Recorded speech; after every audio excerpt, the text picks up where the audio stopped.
Hi folks, Lord Tamberlane here with another Obscurity in Miniature. Today we're going to look at what says Vash, but actually I believe is Vachel Goldenhand, which comes to us from Lucid Publications, the Red Book of the Elf King. As far as I know, Lucid Publications is actually Steve Soleil's line of exclusive minis that he's been sculpting. If you're not familiar with him, he's done quite a lot of work with North Star and Frostgrave and Osprey and a lot of those systems that they put out. So, interesting looking guy. Why don't we pop him open? Take a look at him.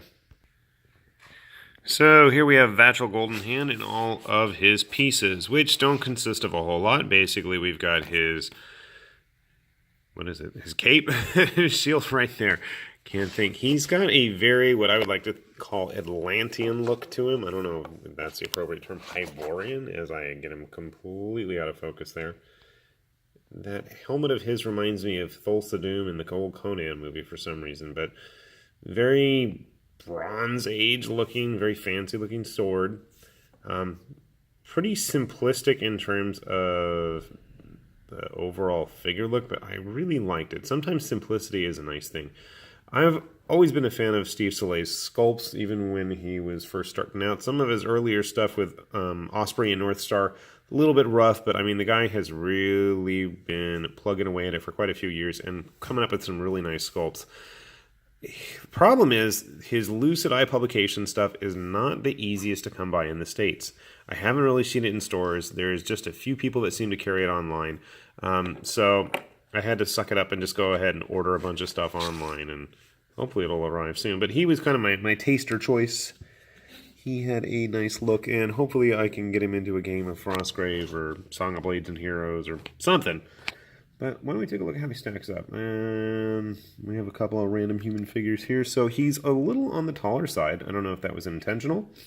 I don't have any other figures from Lucid Eye or the Red Elf King stuff to really get a good grip on the scale of things. So here we have a Malifaux figure, the Wandering Samurai, and my typical GW Witch Hunter, which is my stand-in for regular humans. So as I said, you can see he's a little bit taller, a lot more in scale with the Malifaux stuff, which is about 30 millimeter. We'll grab a Shadows of Brimstone guy and replace him. Yeah, about the same.